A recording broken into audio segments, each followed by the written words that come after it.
여러분, 우리는 매일 사람들을 만나며 살아갑니다. 그리고 그 만난 사람들의 태도에 따라서 힘을 얻기도 하고 마음이 상할 때도 있습니다. 그 사람의 말투, 얼굴 표정, 행동 이런 것들 때문에 격려되고 힘을 얻을 때도 있고 마음이 상하고 속상할 때도 있다는 거예요. 어떤 사람들은 조금 돈이 많고 똑똑하고 경험이 많다고 사람들을 하대하는 사람들이 있어요. 그들의 나중은 관계가 끊어지고 외롭고 불행한 것을 보게 됩니다. 하지만 사람들을 존중하고 주변 사람들에게 진심으로 대하는 사람들이 있습니다. 사람들이 다가오지요. 주변 사람들이 좋아합니다. 그러다 보니까 길이 열리게 되는 거예요. 어느 휴게소에서 실제 있었던 일입니다. 연세 지긋하신 분들이 어디를 다녀오다가 고속도로에서 휴게소 식당에 들려서 식사를 하게 되었습니다. 테이블에 앉아서 식사를 하는데 얼마 지나지 않아서 젊은이들이 옆 테이블에 와서 앉아서 식사를 하기 시작하는 거예요. 그 노부부는 식사를 다 마치고 판을 들고 나가려고 했습니다. 그런데 할머니가 다리에 힘이 없으셨던지 옆에 젊은이들의 테이블로 휘청하면서 넘어질 뻔했어요. 젊은이들의 식탁 위에 있는 판이 그냥 와장창 하고 음식물이 쏟아진 거예요. 그러니까 젊은이들이 소리 지르면서 욕을 합니다. 늙었으면 집에나 있지 나와서 지랄이야. 험한 말을 합니다. 당황한 할아버지가 사과를 합니다. 나이 먹으니 실수가 많네요. 죄송합니다. 그런데 젊은이들은 짜증을 내면서 그냥 가버립니다. 할아버지는 식탁을 정리를 하고 차로 향합니다. 그런데 그 젊은이들이 아마 화가 났던지 차를 빼다가 옆에 있는 차를 긁어버린 거예요. 그 차는 1억 8천만 원짜리 벤츠. 그런데 그 차 주인이 누구였을까요? 네, 그 할아버지였어요. 젊은이들이 사장님 죄송합니다 막 하는 거예요. 할아버지가 이렇게 말을 했습니다. 운전하다 보면 그럴 수 있지요. 나이 먹고 돌아다녀서 죄송합니다. 할아버지는 속으로 이런 생각을 했대요. 식당에서 조금만 친절하게 대했더라면 수리비를 받지 않고 그냥 보냈을 텐데 수리비를 청구했어요. 2,800만 원. 태도에 따라서 그 결과는 완전히 다른 큰 차이를 낸다는 것입니다. 오늘 말씀에서 예수님은 태도에 대해서 매우 중요하게 말씀을 합니다. 지극히 작은 자 하나에게 한 것이 곧 나에게 한 것이다. 지극히 작은 자 하나에게 하지 않은 것이 곧 나에게 하지 아니한 것이다. 예수님께서 제자들에게 그 마지막 때를 준비하는 세 가지 자세를 비유로 말씀하고 있어요. 예수님께서 공생애를 마무리하는 그 단계에서 제자들에게 주는 그 비유는 매우 중요한 의미를 두고 있었을 겁니다. 세 가지 비유인데요. 열처녀 비유와 달란트 비유와 양과 염소의 비유입니다.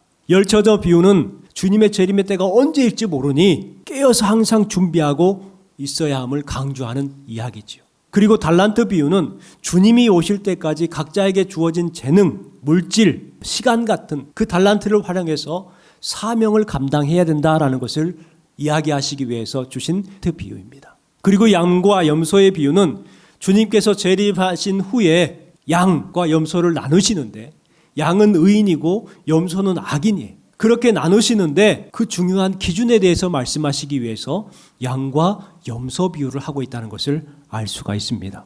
그렇다면 여기에서 중요한 질문이 하나 생깁니다. 이 양과 염소를 나누는 기준이 뭐냐고요. 양과 염소를 나누는 기준이 뭐예요? 오늘 주신 말씀해 보세요. 40절 말씀해 보니까 내가 진실로 너희에게 이르노니 너희가 여기 내 형제 중에 지극히 작은 자 하나에게 한 것이 곧 내게 한 것이니라. 45절 말씀에 내가 진실로 너희에게 이르노니 이 작은 자 중에 하나에게 하지 아니한 것이 곧 내게 하지 아니한 것이니라 하시리니. 여러분, 양과 염소를 나누는 기준이 뭐라고 해요? 형제에게 어떻게 했느냐. 여러분, 한국교회 성도들이 착각하는 것이 한 가지가 있어요. 그게 뭐냐면 하나님과의 관계만 좋으면 천국 가는 거 아니야? 내 이웃과 왼수 되든지 뭐 하든지 하나님만 잘 믿으면 천국 가는 거 아니야? 분명히 예수님께서는 말씀합니다. 하나님을 사랑하고 내 이웃을 내 몸과 같이 사랑하라. 이것이 율법의 첫 계명이니라. 하나님만 잘 믿으면 천국 간다고 생각하고 이웃과의 관계에서는 별로 신경을 쓰지 않아요. 오늘 말씀을 통해서 어떤 태도를 가져야 되는지 한번 생각해 보았으면 좋겠습니다. 가장 먼저는요, 사람을 대할 때에 예수님을 대하듯 해야 한다는 것입니다.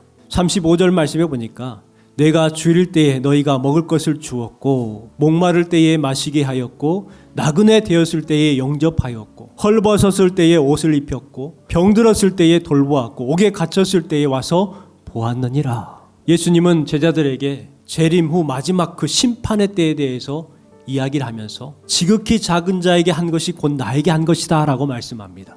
여기에서 말하는 지극히 작은 자들은 누구일까요? 줄인 사람, 목마른 자, 나그네, 헐벗은 자, 병든 자, 옥에 갇힌 자들. 이 사람들은 사회적으로 약자들입니다. 소외된 사람들입니다. 아픔이 있는 사람들이라는 거예요. 그런 사람들을 위해서 마시게 하고 영접하고 입혀주고 돌보고 그렇게 하라는 거예요.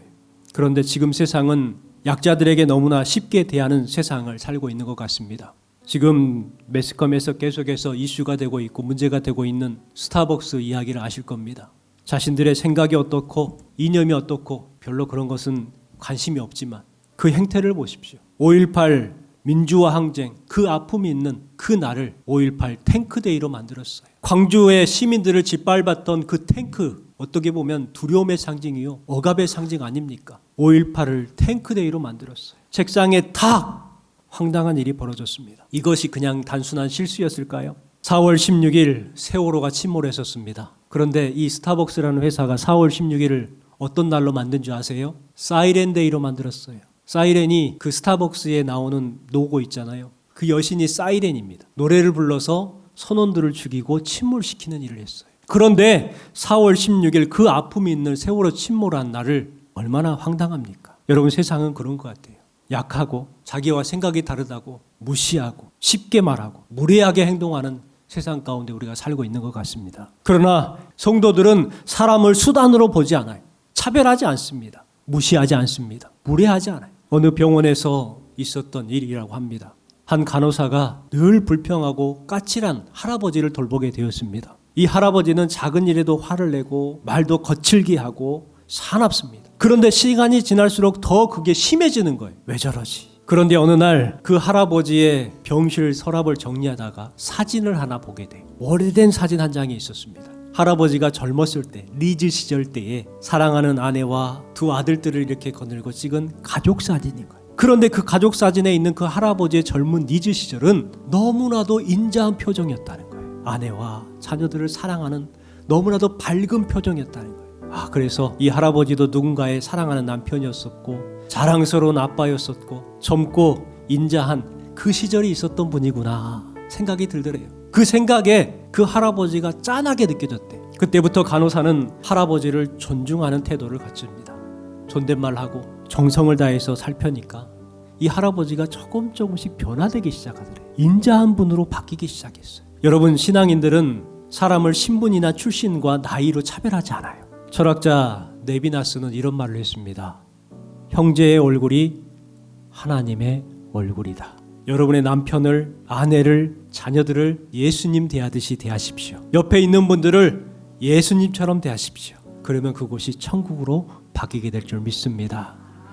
두 번째는요, 사람을 대하는 태도는 성공의 기준이 됩니다. 복받은 자들아, 너희를 위하여 예비된 나라를 상속으로 받으라. 저주받은 자들아, 마귀와 그 사자들을 위하여 예비된 영원한 불에 들어가라. 왜 이렇게 다를까요? 마태복음 25장에 예수님은 마지막 심판의 장면을 매우 분명하게 보여줍니다. 그날에는 모든 사람들을 모으고 양과 염소로 나뉘신다는 거예요. 복을 받은 자들, 곧 의인들은 예비된 나라를 상속으로 받게 되고 저주받은 자들은 영원한 불에 들어가리라 말씀하고 있습니다. 내가 줄일 때에 너희가 먹을 것을 주었고 목마를 때에 마시게 하였고 나그네 되었을 때에 영접하였고 헐벗었을 때에 옷을 입혔고 병들었을 때에 돌보았고 옥에 갇혔을 때에 와서 보았느니라. 그리고 말씀합니다. 지극히 작은 자 하나에게 한 것이 곧 내게 한 것이니라. 여러분, 심판의 기준은 거창한 것이 아닙니다. 얼마나 큰 사역을 했느냐, 이단들이 말하는 것처럼 얼마나 많은 헌금을 했느냐, 얼마나 많은 성경 지식을 가지고 있느냐에 따라서 나뉜다고 하지 않으셨습니다. 그 어디에도 그런 말이 없어요. 굶주린 사람, 아픈 사람, 어려운 사람을 어떻게 품고 어떻게 대했느냐, 이것이 기준이 된다는 거예요. 어떤 젊은 사람이 배달기사로 일했을 때의 시절의 이야기입니다. 하루에도 여러 지역을 돌아다니면서 수십 번 오가면서 배달 일을 했습니다. 어떨 때는 부자 동네를 갈 때가 있고 어떨 때는 가난한 동네를 갈 때가 있어요. 그런데 같은 배달 일을 하는데 동네 분위기가 너무 달랐다는 거예요. 가난한 동네에 배달을 가면은 문이 열리자마자 짜증을 먼저 부립니다. 왜 이렇게 늦게 왔어? 트집을 잡고 짜증을 내면서 음식을 받아갑니다. 반면에 잘 사는 동네에 가서 문을 열면 분위기가 다르다고 합니다. 이제 아이가 이제 음식이 오니까 좋아가지고 막 다닥다닥 달려가는 거예요. 그러면 아빠도 뛰어나와서 제일 먼저 하는 게 뭐냐면 아이의 머리를 누릅니다. 인사해야지. 그러면 아이가 안녕하세요 하고 인사를 해요. 아빠도 허리를 숙여 인사하면서 감사합니다, 수고하세요 하고 음식을 받는다는 거예요. 처음에는 그냥 사람들의 차이이겠거니 했어요. 그런데 시간이 지나고 생각을 해보니까 이 사람들의 태도, 말하는 방식, 그 습관들이 그들의 삶을 결정한다는 것을 알게 되었다는 거예요. 한 회사에 2명의 직원이 있었어요. 한 사람은 일을 아주 잘합니다. 그런데 사람이 좀 함부로 말을 해요. 가리지 않고 막 자기 말을 하고 짜증도 부립니다. 다른 한 사람은 능력이 좀 부족한 것 같아요. 일이 더뎌요. 그렇지만 사람들에 대해서 존중할 줄 알고 배려할 줄 아는 사람이었어요. 시간이 흘러서 이 두 사람이 승진 심사를 받게 됩니다. 누가 승진했을까요? 두 번째 사람이 승진을 했습니다. 첫 번째 사람이 화를 내면서 사장에게 그 이유를 물었습니다. 그러니까 사장이 그래요. 일은 가르치면 됩니다. 하지만 태도는 쉽게 변하지 않습니다. 사람을 함부로 대하는 사람은 결국 실패합니다. 신뢰를 잃습니다. 사람을 무시하는 사람은 관계가 무너집니다. 어색해집니다. 그러나 사람을 존중하는 줄 아는 사람들은 신뢰를 얻고 사람들을 돌보는 사람은 결국 인정을 받게 되는 거예요. 여러분은 어떠신가요? 마지막 세 번째는 사람을 대하는 태도는 반드시 나에게 돌아온다는 겁니다. 46절 말씀, 그들은 영벌에 의인들은 영생에 들어가리라 하시니라. 복받은 자들이여 나라를 상속으로 받으라. 저주받은 자들아 영원한 불에 들어가라. 그리고 마지막 결론으로 또 말씀합니다. 그들은 영벌에 의인들은 영생에 들어가리라 하시니라. 이 엄청난 차이가 어디서 올까요? 많이 배웠느냐의 문제가 아니죠. 많이 가졌느냐의 차이도 아니에요. 사람들을 어떻게 대했느냐의 차이예요. 왕의 총애를 받는 충성스러운 신하가 있었습니다. 그런데 이것을 질투했던 간신이 한 명 있었어요. 간신이 왕에게 찾아가 가지고 이렇게 말합니다. 전하, 저 신하가 뒤에서는 전하의 입냄새가 역겹다고 조롱하고 다닙니다. 내일 한번 직접 확인해 보십시오.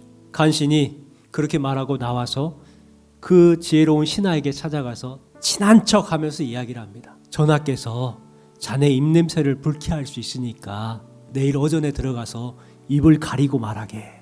다음날 신하가 정말 이제 오전에 가가지고 왕이 말하는데 입을 가리고 말하는 거예요.